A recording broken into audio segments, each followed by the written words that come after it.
Good afternoon, everyone. First, I'd like to start with Colombia, and we actually have a guest for you on that. I have the following statement attributable to the spokesperson.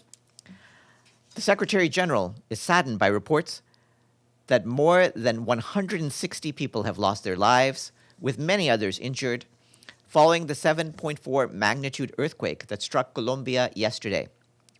He expresses his solidarity with the people and government of Colombia and extends his condolences to the families of the victims and wishes for a speedy recovery to all those affected, as reports emerge of collapsed homes and other significant damage, and as the authorities work to assess the full impact. The United Nations is in close contact with the Colombian authorities and is supporting the government-led response as requested. And with that, I'm pleased to turn to my guest, Maria José Torres Macho, who is the UN resident coordinator in Colombia. She's joining us from Bogota to speak about the humanitarian situation in the country following the earthquake yesterday. Ms. Torres Macho, welcome. The floor is yours. Thank you very much. Thank you for having us this morning. This is indeed a tragic way of starting a week and a new government. Actually, we had an earthquake of a magnitude 7.4. The epicenter was in the Pacific area in Chocó, and it is affecting already 14 of Colombia's 32 departments. So we are talking about the western area of country. And we have so far an updated account of fatalities from the statement of the Secretary General. We have now 182 fatalities, 2,500 people injured, and 195 people report missing. We had this morning a conversation in the Humanitarian Country Team with the Foreign Affairs Minister and Tom Fletcher, our emergency relief coordinator. And what it was expressed is that the impact of this earthquake is bigger than they were expecting. Just to give you a bit of context, in 1999, Colombia experienced a huge earthquake in Armenia, in the Coffee region, and it was 6.1. This time has been 7.4. So everything that I'm reporting right now is going to be evolving as we speak, and we are constantly updating. There have been already 2 SITREPs produced. We are updating this morning another SITREP. In terms of coordination, I have to say I have been many years working in humanitarian responses. It's the first time that I see a Foreign Affairs Minister and Tom Fletcher helping the Humanitarian Country Team to come together. It was a great manifestation of solidarity and response in a coordinated fashion. Since yesterday, I received also the call of the Foreign Affairs, Mr. Omar Bula, and OCHA has been representing the UN team and the humanitarian community in the emergency response cell. So the assessment is, it is very much ongoing. And I have to say the main areas affected is shelter, health, food security, protection. And there are already humanitarian partners in the field responding. For instance, we have a big presence articulated in 2 regions, the Chocó region as well as the Valle del Cauca in Cali. People already responding. The main operation right now is search and rescue, but we have already prepositioned emergency kits to respond to all these initiatives. Also, we have an imaginary remote sensing methodology to assess structural damage and socioeconomic impact that was already used in the case of Venezuela. And this is producing the first results in terms of economic damage and structural damage. Everybody is really in a very important effort to be coordinated both here in headquarters as well, headquarters meaning Bogota, as well as in the regions. We are also dispatching staff who is based in Bogota to support the efforts at the local level. And in terms of resources, we are doing 4 different things. One is to realign existing resources. We are implementing an important humanitarian operation right now. We know more about what is the impact in the capital cities, but less in the rural, remote areas that are also affected by the situation of conflict in Colombia. So we are very much following up on that. And Tom Fletcher announced the possibility of mobilizing SURF. We have been invited by the national authorities to complement the national response. Therefore, there is a declaration of catastrophe and response in a coordinated way. And we are also operating a new link in the Regional Humanitarian Fund of OCHA in case there are donations by the private sector, which is already happening. I mean, we have been approached by many actors of the private sector who really want to provide support through our mechanism. Thank you very much for now. Now turn questions. Namo. Thank you so much for this briefing. I have two questions. I know it was felt widely around the country, but did it have any impact in Bogota? I know Bogota is a little farther away from the west. And secondly, what are the authorities, local authorities, telling you? Are we going to see a lot more people die in the coming days? And with that, we don't know. Are a lot of people missing? Can you please shed more light on that? Thank you. Absolutely. Thank you. I mean, in Bogota, we felt it. Everybody felt it, but it was nothing in terms of structural damages and people's affectation. So I think that's the good news. It was really widely sensed. I think the affectation is in the regions, as I mentioned, particularly in Chocó, Cali and Pereira, that are the most affected areas, as well as Buenaventura. No, thank you for the question about the local authorities. I think this is one of the strengths of our humanitarian country team. We have a presence right now that is constantly in touch with the local authorities, both the alcaldías, so the mayors and the governors, because we absolutely want to make sure that any response is complementary and we are not duplicating efforts. So there is this ability of the UN team and the humanitarian partners to work together.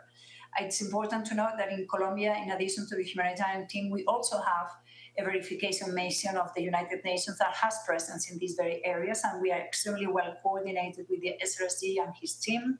And this afternoon, I'm going to participate with the local colleagues in a meeting to make sure that everything that the UN has is put at the service of this emergency response. Ephraim? Thanks, Arhan. This is Ephraim Kosaifi with Arab News Daily. You spoke of resources. What kind of resources do you have at hand right now?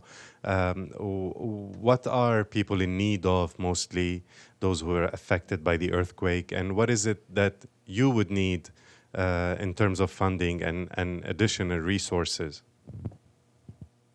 Thank you for the question. I think it's great. So the first thing that we need is to evaluate how much exactly we need to respond. As I mentioned, needs are evolving. I'm connecting to the previous question. We have 182 fatalities, people injured 2,570, and 195 people missing.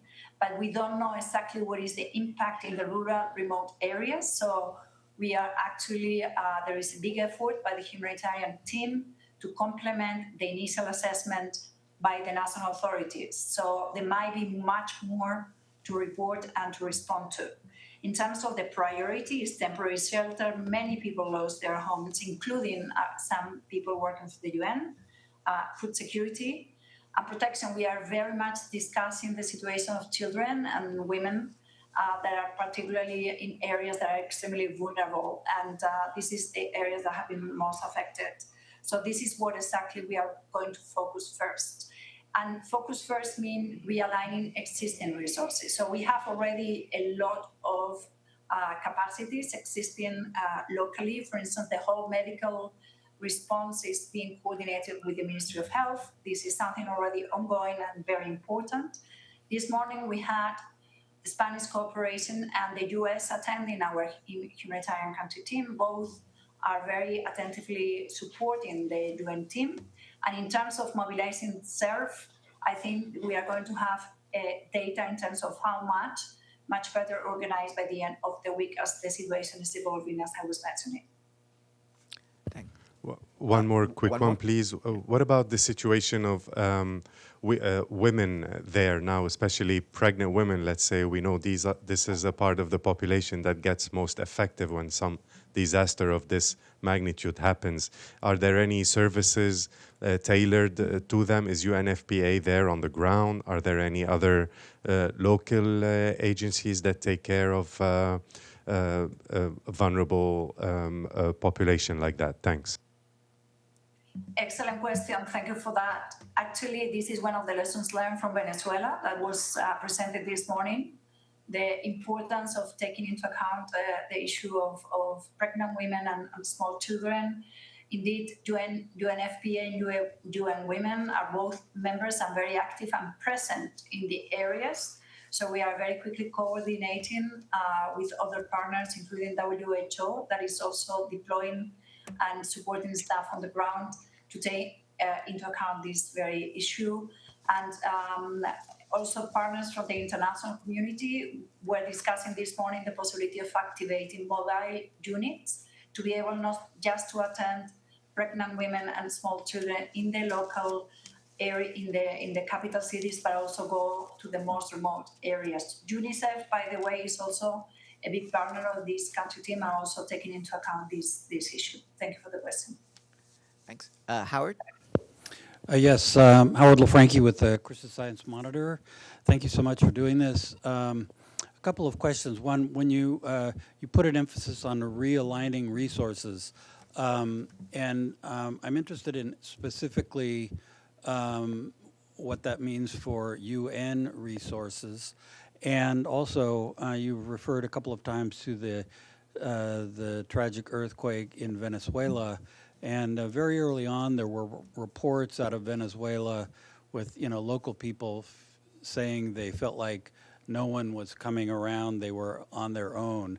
And I'm just wondering if this is sort of resonating, and if your very quick response here, in some way, is a response to that experience of some people. In the case of Venezuela? Well, thank you for the question. On realigning resources, Colombia has a humanitarian response plan that has been supported by different donors through the regional humanitarian fund, including the US, but also ECHO, Spain, Germany, and Switzerland.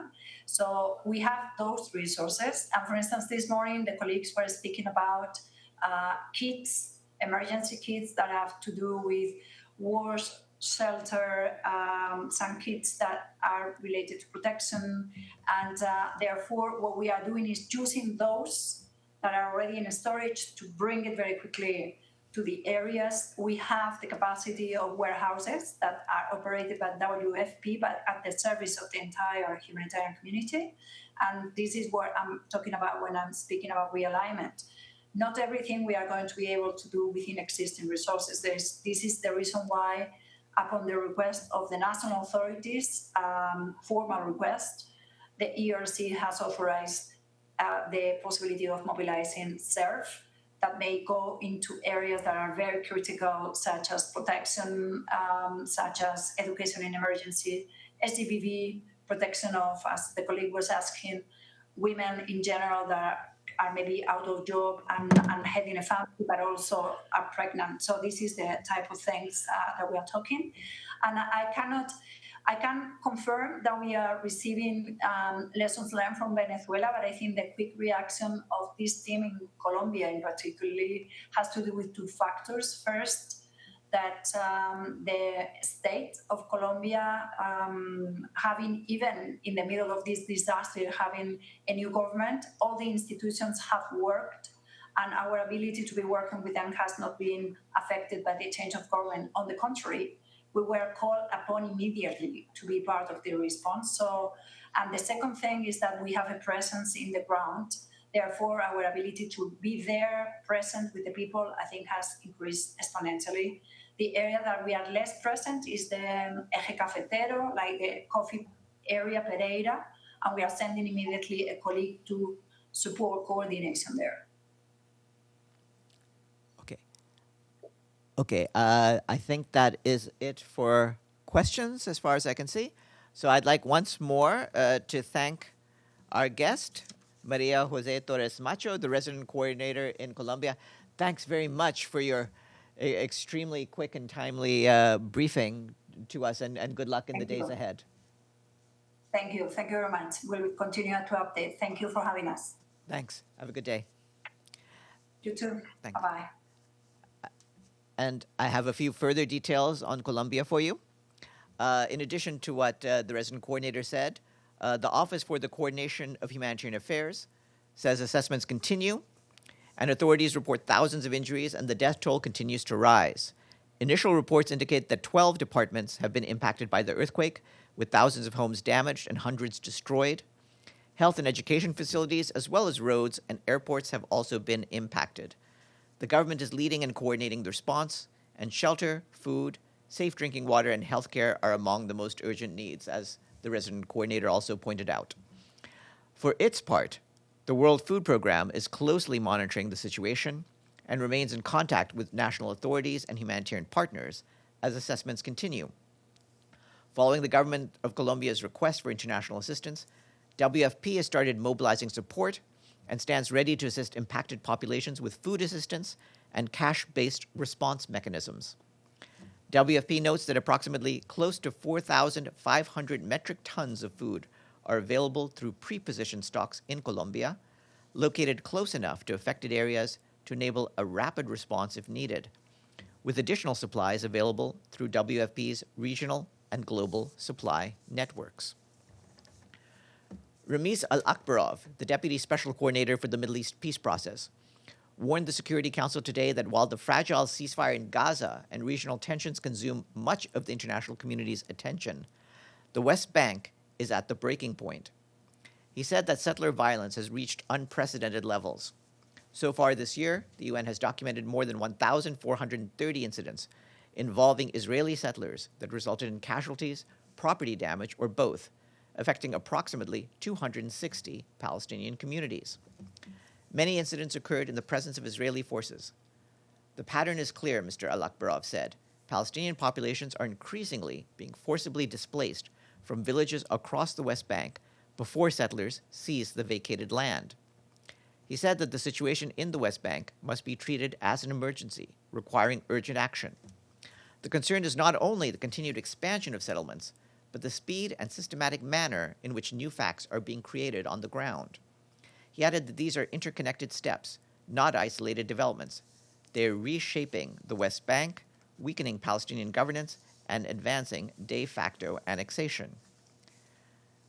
UNICEF Deputy Executive Director Hannah Suleiman told the Security Council that between January 2024 and the end of July this year, 174 Palestinian children were verified killed by the UN in the West Bank, including East Jerusalem.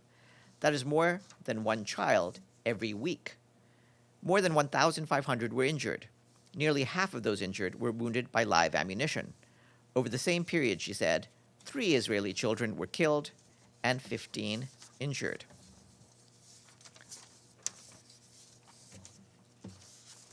And further on the occupied Palestinian territory, the Office for the Coordination of Humanitarian Affairs says that most of the population lacks sufficient water, sanitation, and hygiene access. The population in Gaza, that is. More than 1.3 million people, over half the population, have less than 6 liters of water per person per day, well below the 15-liter emergency standard. A further 700,000 people have less than 9 liters of domestic water per day, affecting hygiene and household needs. 3 in 4 people rely on water trucked in, with partners reaching over 2,500 collection points daily. Only half of households have access to basic sanitation, and more than 900,000 people report exposure to accumulated garbage. Consistent funding and greater access for spare parts and landfills remain essential. Turning to the West Bank, OCHA also reports continued settler-related violence. On Sunday in Nablus Governorate, Israeli settlers installed a gate isolating several Palestinian families, including children, from essential services such as emergency health care. Meanwhile, attacks on healthcare have spiked, with the World Health Organization recording 37 in July alone. up from a monthly average of 10 earlier this year, and nearly 100 for the year so far, mostly affecting health transport. In 25 cases, health workers or patients were arrested. The UN reiterates its call for the protection of civilians, health workers, and health facilities, unimpeded access to health care, and accountability for perpetrators of unlawful attacks. Today marks the 20th anniversary of the unanimous passage of Security Council Resolution 1701 concerning Lebanon and Israel. The core elements of the resolution remain as relevant today as ever. The need for a complete cessation of hostilities, the extension of Lebanese state authority and a monopoly over weapons, the withdrawal of the Israel Defense Force, respect for sovereignty and territorial integrity, and negotiations towards a permanent ceasefire and long-term solution to the conflict. The United Nations, including through the Office of the Special Coordinator and the UN Interim Force in Lebanon, remains committed to supporting Lebanon and Israel implement their obligations and the full implementation of Resolution 1701. Special Coordinator Officer in Charge Jean Arnaud is continuing his diplomatic engagement with all actors to support implementation of the ceasefire and Resolution 1701. Meanwhile, UNIFIL peacekeepers remain in position throughout southern Lebanon, implementing their mandate under Resolution 1701. A commemorative ceremony will be held today at UNIFIL headquarters in Nakura. The UNIFIL head of mission and force commander, Major General Diodata Abnara, will lead a tribute to the 7 peacekeepers who lost their lives in the line of duty amidst hostilities in recent months. The High Commissioner for Human Rights commended the Lebanese parliament today for its decision to abolish the death penalty. And turning to West Africa, yesterday was the first day of the Ministerial Humanitarian Forum of the Alliance of Sahel States, which comprises Burkina Faso, Mali, and Niger. The forum, which is the second to be held, is taking place in Burkina Faso's capital, Ouagadougou, with UN agencies, non-governmental organizations, donors, civil society organizations, academics, and government officials taking part. The event seeks to take stock of the complex humanitarian situations impacting these 3 countries, as well as adopt concrete actions to address humanitarian needs and invest in long-term solutions. This year's forum also includes a high-level segment on gender. With women among the most impacted in humanitarian crises, they're critical to finding solutions to emergencies. Our colleagues at the Office for the Coordination of Humanitarian Affairs tell us that this year, more than 12 million people need humanitarian assistance in Mali, Burkina Faso, and Niger. But the humanitarian needs and response plans for each country received limited funding.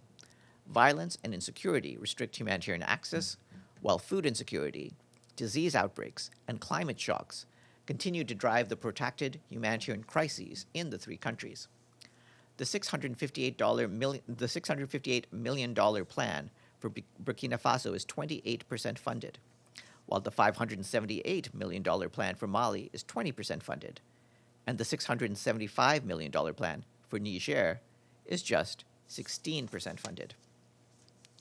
In South Sudan, our colleagues at the UN mission in South Sudan have condemned deadly attacks by armed groups on communities in Tonj North, Warab State, on Sunday, which reportedly left more than 60 civilians dead and 50 others injured, along with widespread displacement. The nearly simultaneous attacks on Alabek and Akuk Bayams also led to the destruction and looting of property, including the theft of large numbers of cattle. The UNMISS officer in charge, Graham Maitland, said the intercommunal violence is causing immense harm to communities that are already vulnerable and risk further fueling further revenge attacks. The mission is launching a long-duration peacekeeping patrol to the impacted area to assess the security situation, investigate human rights violations, and help deter further conflict through protective presence and direct engagement with communities. The mission stresses the importance of this and other patrols to conflict hotspots being carried out unimpeded and without delay. The mission is engaging intensively with officials at all levels to de-escalate tensions and is urging the government to strengthen security in the area and hold those responsible for these atrocities accountable. Turning to the Democratic Republic of the Congo, our colleagues at the Office for the Coordination of Humanitarian Affairs tell us that efforts to expand treatment and surveillance continue, as the Ebola outbreak has reportedly claimed more than 2,000 lives. According to national health authorities, the number of reported deaths has doubled over the past 20 days, with an average of about 50 deaths recorded each day.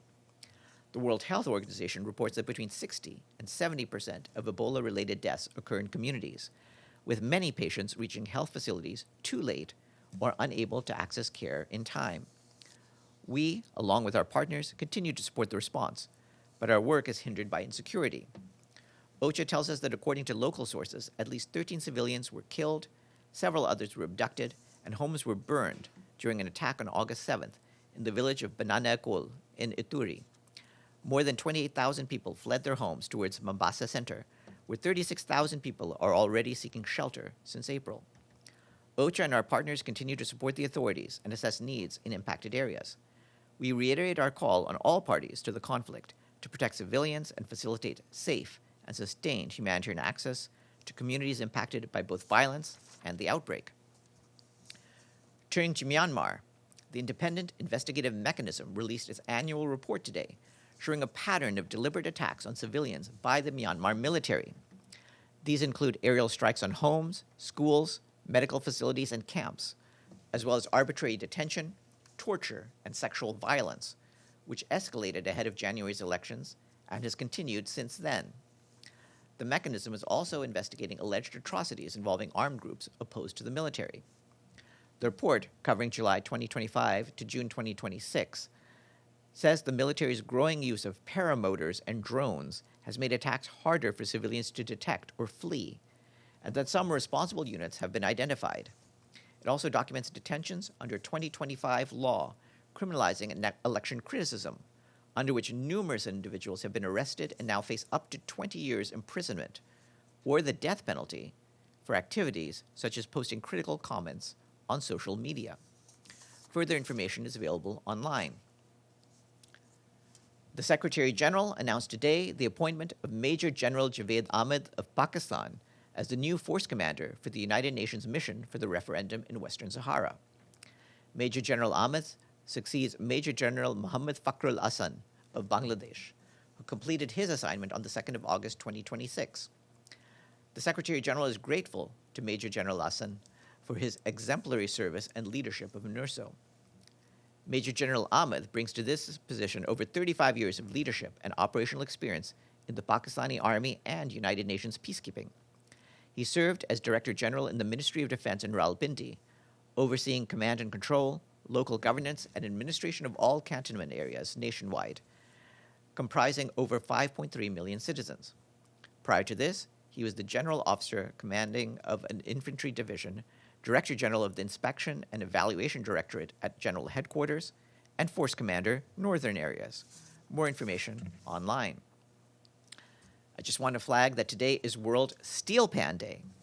Originating from early 20th century carnival percussion groups in Trinidad and Tobago, the steel pan is played with a pair of straight sticks tipped with rubber and is celebrated today for its cultural and historical significance.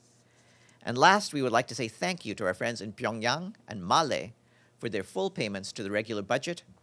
The payments from the Democratic People's Republic of Korea and the Maldives bring the number of fully paid up member states to 126. And with that, the floor is now yours. Yes, Edie. Thank you, Farhan. Does the Secretary General have any comment on these drone strikes in western Libya that have attacked energy and other oil facilities, including recently setting off a very large fire? Well, it's critical that no attacks target civilian infrastructure, including the crucial civilian infrastructure such as oil plants that the country needs to keep going. But we have also, of course, across the range of different conflicts, pointed out the problem of drones and other technologies being used for such attacks as well. Yes, Ephraim. Hello, Farhan. You mentioned very quickly, fleetingly, the story of the abolishment of death penalty in Lebanon. Can you tell us more what the Secretary General thinks of this move, how significant it is for him that this is happening, understanding is the first country to do so in the region? It's very significant. As you know, we've called for all countries to have a moratorium on the death penalty and move towards the progressive abolition of the death penalty. So for the Lebanese parliament to take this step is a big step forward. And our High Commissioner, Volker Turk, has come out with a statement today that gives praise to the Lebanese authorities for this step. Yes, Namu. Thank you, Farhan. Any statement from the Secretary General on the legislation passed in Turkey on the Kurdish peace process, on how to go forward?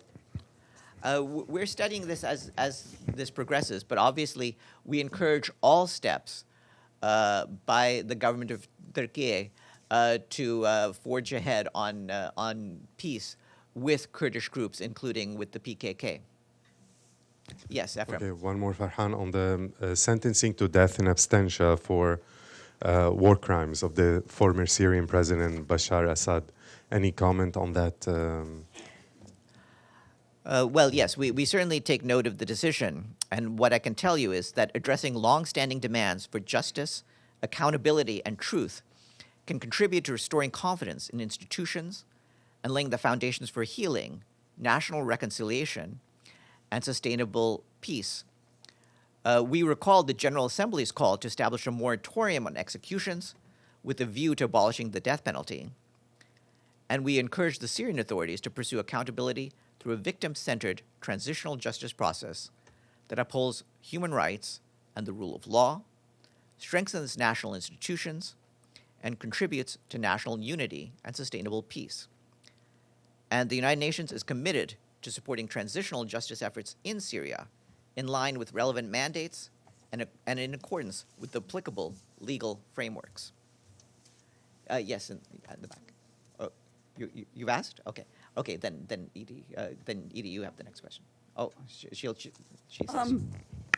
Farhan, at the Security Council meeting that just ended, the Palestinian ambassador said the annexation by Israel in the West Bank is already taking place, and he urged UN member nations to take action along with the UN.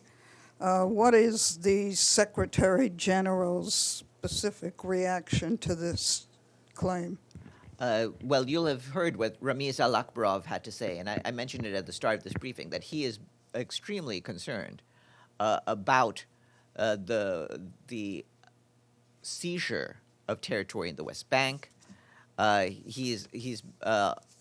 He's made it. He said that the pattern is clear, that Palestinian populations are increasingly being forcibly displaced across the West Bank before settlers seize vacated lands. And he said that it should be treated as an emergency requiring urgent action. And so the Secretary General wants member states to take steps to ensure that the two-state solution will not be placed in danger by the steps being taken. And what specifically is he urging them to do? Ultimately, the agreements and the status of the West Bank is such that this territory cannot be seized. It's not legal to take over Palestinian territories in the West Bank. And the Security Council has, as you know, made clear in its resolutions the status of those territories, and they have to make sure that these current facts on the ground do not overcome our efforts and the Council's efforts to ensure the continuation of the two-state solution. And you have a question? Thank you, Farhan. Also, a question on the West Bank. Listening to both Mr. Al-Akbarov and UNICEF Deputy Executive Director Hanan Suleiman, you get a sense of how profoundly this settler violence is affecting an entire generation of Palestinian children. So we also keep repeatedly hearing that it is pushing the two-state solution further away. So beyond the political aspect of the two-state solution, how does the UN see these two populations eventually coexisting in the future, especially when questions of justice and accountability remain unresolved for these children? And thank you. Ultimately, Israelis and Palestinians have no choice but to find a way to live peacefully with each other. Both populations exist and exist in large numbers, and they exist side by side. The United Nations and other parties, through their support for the two-state solution, have devised a system where the two parties, the two peoples, the Israelis and Palestinians, can live side by side in peace and security with each other. That is the core of what peace efforts for decades have been, and those need to be supported and not undermined. All right, have a good afternoon, everyone.